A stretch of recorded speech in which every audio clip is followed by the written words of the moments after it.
اس بات کو سمجھ لو کہ اللہ نے بچایا ہے، ورنہ ابھی وائرس ایسا آیا تھا کہ اچھے رتی مہارتی صاف ہو گئے. ارے بولو گئے نا، ہٹے کٹے نیتا ابھینیتا سب گئے. میرے استاد محترم نے ایک جملہ کہا، ان کی طبیعت خراب ہوئی اور ان کی طبیعت خراب ہونے کے بعد میں جب ان کی طبیعت اچھی ہو گئی، بڑی سخت طبیعت خراب ہوئی، تو میں نے کہا مولانا خیریت سے ہیں؟ تو کہا کہ ہاں اللہ نے بچا لیا. پھر مجھے ایک جملہ میرے استاد نے کہا کہ بیٹا ہارون، اللہ نے بچا لیا ہے، اس کا مطلب یہ ہے کہ ابھی کام میرا باقی ہے، کام میرا باقی ہے. تو یہ جملہ کہہ کر میں آپ تمام کو نصیحت کر رہا ہوں کہ اگر اللہ نے بچا لیا ہے، اگر اللہ نے زندگی دے دیا ہے، کیونکہ یاد رکھو سائنس ابھی یہ بھی کہہ رہی ہے، میڈیکل سائنس، کہ یہ وائرس ایسا تھا جو تقریباً سب کو چھو کر نکل گیا ہے. اب کسی کو تھوڑا اثر ہوا، کسی کو زیادہ اثر ہوا، اور کسی کو اتنا ہوا کہ چلا گیا، اور کسی کو اتنا بھی نہیں ہوا کہ خبر بھی نہیں ہوئی کہ آیا تھا اور چلا گیا.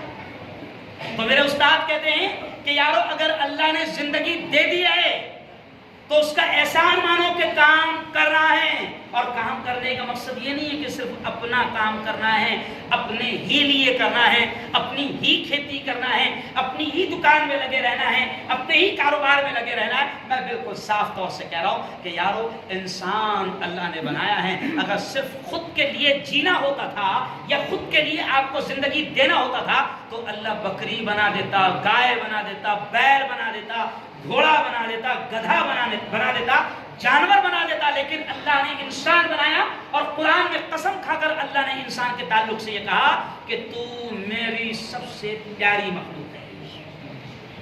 اور پھر بزرگوں نے کیا کہا حدیث کو سامنے رکھتے ہوئے کہ درد دل کے واسطے پیدا کیا انسان کو. یہ جملہ سن کر بات سمجھ لو کہ درد دل کے واسطے پیدا کیا انسان کو، ورنہ تاپ کے لیے کچھ کم نہ تھے کروبیاں.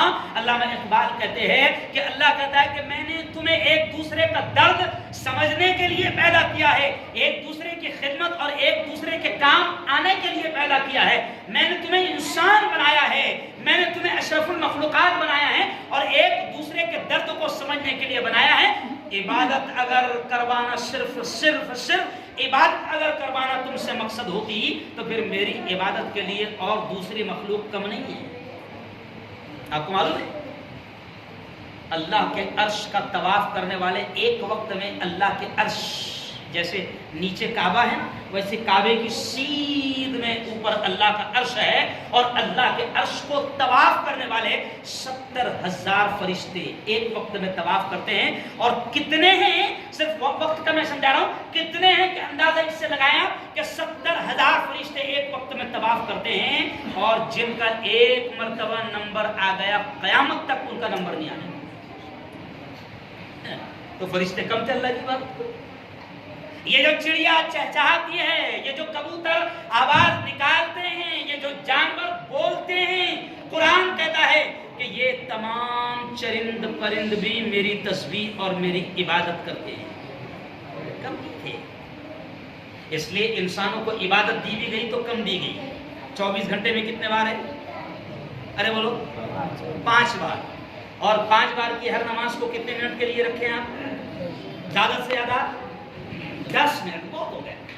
بہت اچھے سے پڑھ رہا نفل تو 15 منٹ. ویسے نفل تو اپنے کو مسئلہ معلوم ہو گیا، پڑھے تو ثواب، نہیں پڑھے تو ایسا کچھ نہیں. سمجھ گئے نہیں ہے نا؟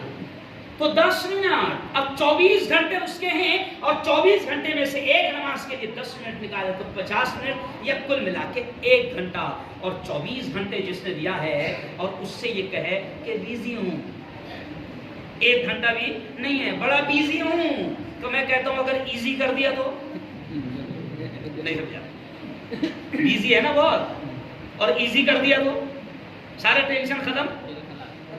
ارے یارو موت کا اتنا ڈر ہے، قسم خدا کی کھا کر کہہ رہا ہوں، موت کا اتنا ڈر ہے کہ کورونا کال میں ہم نے دیکھا کہ لوگ لاکھوں روپے لے کر دواخانوں کے چکر لگا رہے ہیں. کیوں؟ ابھی آج میں نے صبح دیکھا کہ کئی لوگ ایسے جو مسجدوں کے بازو میں رہتے ہیں مگر مسجد میں فجر میں آنے کی توفیق نہیں ہوتی تھی. ابھی سردی کا وقت ہے, فجر سے پہلے میں نے ان کو دیکھا کہ وہ 5 کلومیٹر تک ٹہل رہے ہیں. 2.5 کلو جانے کا, 2.5 کلو آنے کا. تب مجھے راستے میں ملے 3 کلومیٹر دور پر, میں جا رہا تھا کہیں, تو میں نے کہا بھائی کہیں جا رہے کیا, بیٹھ جاؤ گاڑی میں. نہیں کہیں نہیں جا رہے, ڈاکٹر نے بولا ہے کہ 2.5 کلومیٹر جانے کا. تو میں یہ مثال کیوں دے رہا ہوں آپ کو معلوم؟ میں یہ مثال کیوں دے رہا ہوں؟ مسجد اللہ کا گھر بازو میں تھا, روزانہ اللہ کی طرف سے دعوت دی جاتی تھی, الصلاۃ خیر من النوم, آجا میرے بندے نیند سے بہتر نماز ہے, آجا میرے بندے کامیابی اسی میں ہے, آجا میرے بندے نیند سے بہتر نماز ہے. آنے کو تیار نہیں تھا, 10 منٹ آنے کو بڑی جان پاتی تھی, ہے نا. اب بیماری ایسی لگی کہ ڈاکٹر نے بولا 5 کلومیٹر کم سے کم چلنا ہے, نہیں تو چلے نہیں, سمجھا, چلے جائیں گا. تو برابر سردی میں بھی 5 کلومیٹر راؤنڈ لگا رہا. کیا بی پی ہے, ہائی بلڈ پریشر ہے, شوگر ہے, اور کیسا اتنا تو چلنا بہت ضروری ہے. چلتے چلتے کل اور ایک پروفیسر صاحب ملے, تو انہوں نے کہا کہ مفتی صاحب ابھی 7:30 بج رہے ہیں, 9:30 تک کے چلوں گا میں. نہیں سمجھا, پروفیسر صاحب بولے 2.5 گھنٹہ تک میں چلوں گا. تو مجھے یاد آیا, او اللہ کے بندے, 24 گھنٹے میں سے اللہ تجھ سے کتنا وقت مانگ رہا تھا؟ ارے بولو, 1 گھنٹہ مانگ رہا تھا. او خدا کے بندو, بس آخر بات کہ دیکھو کورونا وائرس جو آیا تھا نا, یہ صرف ایک مقصد کے تحت آیا تھا. میں بہت اہم بات کہہ رہا ہوں کہ دیکھو کوئی بھی چیز بے مقصد نہیں آتی.